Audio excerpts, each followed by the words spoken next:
चंद्रपुर इतिहास अभ्यासक और शोधकर्ता प्रोफेसर सुरेश चोपने ने दावा किया है कि इरई और झरपट नदियों के संगम क्षेत्र के पास स्थित बोर रीठ चंद्रपुर की सबसे प्राचीन बस्ती रही है। उनके अनुसार यह 10,000 वर्ष पुराने पाषाण युगीन औजार, लगभग 3,000 वर्ष पुरानी दगड़ी वस्तुएं, 2,000 वर्ष पुराने मिट्टी के बर्तन, पशु की हड्डियां, दांत तथा लोहे को गलाने वाली भट्टियों के अवशेष मिले हैं। इसके अलावा प्राचीन मंदिर, शिवलिंग और अन्य पुरातात्विक निशाना भी दिखाई दे रहा है। शोध में यह भी सामने आया है कि दाताला, नागाला, देवाड़ा, आरवट और पापामिया टेकड़ी क्षेत्र में भी प्राचीन मानव बस्तियों के प्रमाण मौजूद है। चोपने का दावा है कि गोंड राजाओं से पहले भी यहाँ आदिवासी और हिंदू समुदायों की बसाहट थी तथा बोर रीठ की ही आज के चंद्रपुर शहर की मूल बसाहट हो सकती है। चंद्रपूरच्या अगदी जवळ म्हणजे चंद्रपूरची जी नदी आहे तिथे इरई आणि झरपडी नदीच्या अगदी संगमावर इथून फक्त अर्धा किलोमीटर ते 1 किलोमीटर परिसरामध्ये एक नवीन गाव सापडलं. त्याला बोर रीठ म्हणून काही लोक फक्त ओळखतात, अनेक लोकांना त्याची ओळख नाहीये. आणि जेव्हा मी ते अभ्यास करायसाठी त्या भागात फिरलो तेव्हा तिथे गेल्यानंतर कळलं की तिथे पाषाणयुगीन अवजारं सापडली. ही जी अवजारं कमीत कमी 5,000 वर्षाच्या पूर्वीपर्यंत नाही तर 10,000 वर्षापूर्वी तिथे लोक राहायचे. म्हणजे जेव्हा लोक पाषाणयुगातून राहायलाच सुरुवात केली तीच ती वस्ती आहे आणि जिल्ह्यामधली ती पहिली अशी वस्ती आहे.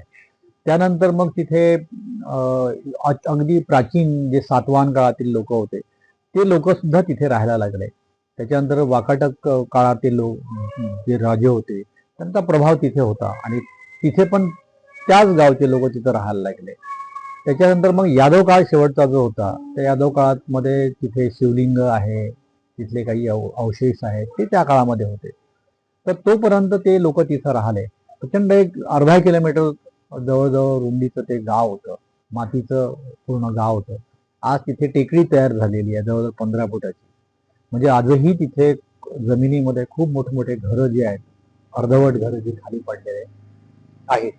त्यानंतर चंद्रपुरात गोंडराजे आले, ते पण त्या भागातूनच गोंडराजे निश्चितच आले, त्यांनाही ते गाव माहीत असेल त्या काळामध्ये. आणि मग चंद्रपूर शहर जे आहे 2 नद्याच्या मध्ये आलेलं आहे.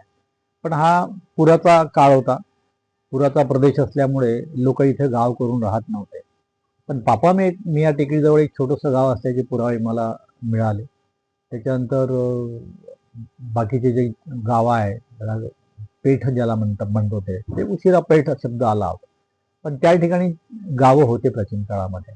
आपल्याकडे गुंफा होत्या माना टेकडीच्या जवळ, तिथे पण एक गाव होतं छोटंसं. पण आता हे जे बोर जे गाव आहे हे गाव खूप मोठं आणि चंद्रपूरच्या या तालुक्यातलं अगदी प्रशस्ती पावलेलं हे गाव आहे. म्हणजे चंद्रपूरचा उगम कुठे झाला असं जर आपण म्हटलं तर हे जे बोर रीठ आहे हेच प्राचीन काळामध्ये म्हणजे इसवी सन पूर्व 2 ते 3 ज्याला वर्ष म्हणतो आपण, म्हणजे 3,000 वर्षाच्या पूर्वीपासून इथे गाव राहत होतं.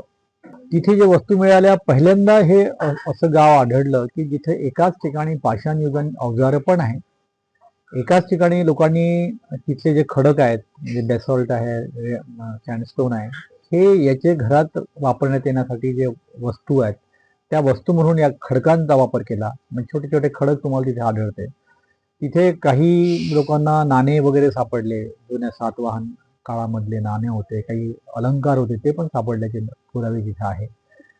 त्यानंतर तिथे मातीचे जे मटके आहेत ते मोठमोठे रांजण आहे ते सापडतात, त्याचे वरचे तुकडे. खाली अजूनही मोठमोठे रांजण निश्चितच आहे, वरून शेती आहे.